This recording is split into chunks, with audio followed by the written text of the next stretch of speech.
Assalamualaikum warahmatullahi wabarakatuh. Saya Ahmad David Andreas, NPM 98. Di sini saya akan menjelaskan sedikit tentang mengenai klasifikasi dan clustering.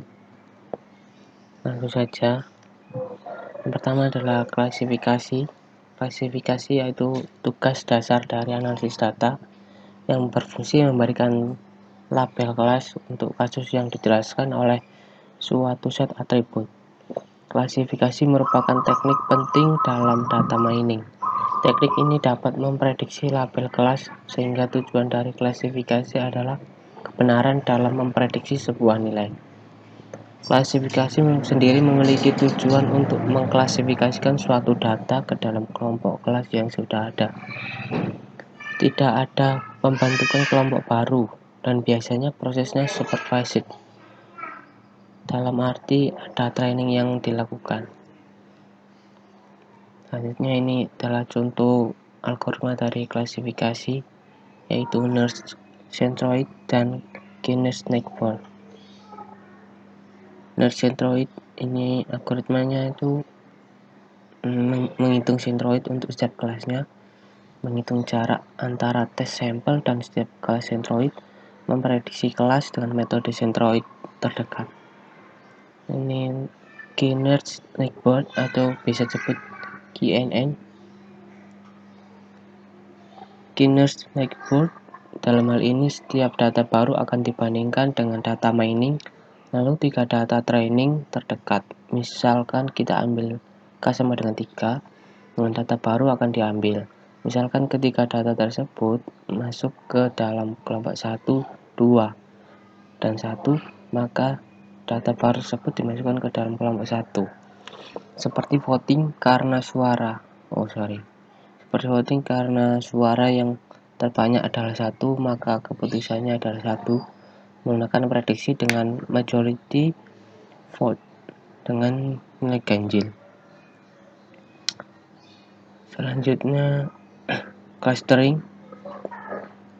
Clustering adalah metode pengelompokan objek sedemikian rupa sehingga objek dengan fitur serupa saling berdekatan dan objek dengan fitur yang berbeda terpisah. Ini adalah teknik umum untuk analisis data statistik yang digunakan dalam pembelajaran mesin dan data mining.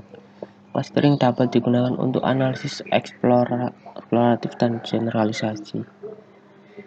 Clustering ini sendiri adalah metode pengelompokan objek yang sedemikian rupa yang saling berdekatan dan objek dengan fitur yang berbeda.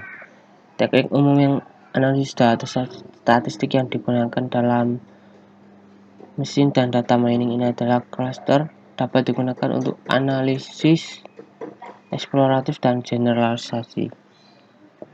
Dengan menggunakan clusterisasi, dapat mengidentifikasi daerah yang padat, menemukan pola-pola distribusi secara keseluruhan, dan menemukan keterkaitan yang menarik antara atribut-atribut data. Dalam data mining, usaha difokuskan pada metode-metode penemuan untuk cluster pada basis data berukuran besar secara efektif dan efisien. Cluster adalah data mining yang tidak diawasi dan pengelompokan bukanlah suatu algoritma spesifik, namun metode umum untuk menyelesaikan tugas yang dicapai dengan berbagai algoritma. Nah, ini adalah kurang lebih contoh dari klasifikasi.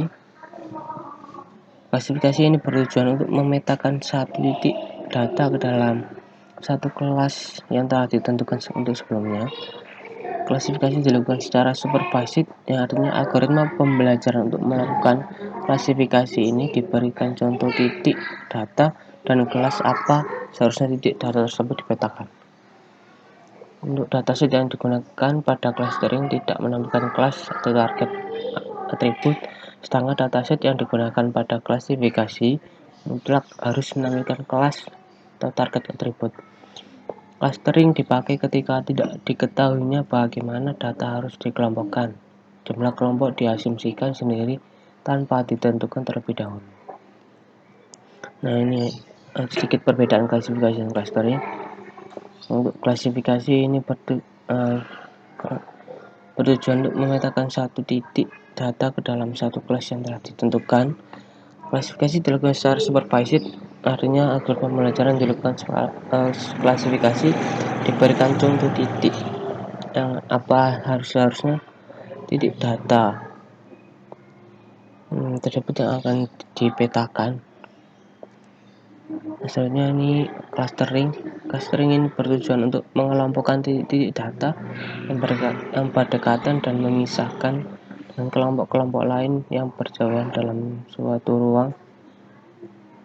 Clustering dilakukan secara supervised, yang ada contohnya ini bagaimana suatu titik dikelompokkan dalam sebuah ruang. Jadi titik-titiknya ini nanti akan masuk ke dalam ruang tersebut sehingga akan membentuk sebuah kelompok. Nah, ini adalah daftar pustakanya. Sekian sedikit presentasi dari saya. Apabila ada salah-salah kata, saya mohon maaf. Assalamualaikum warahmatullahi wabarakatuh.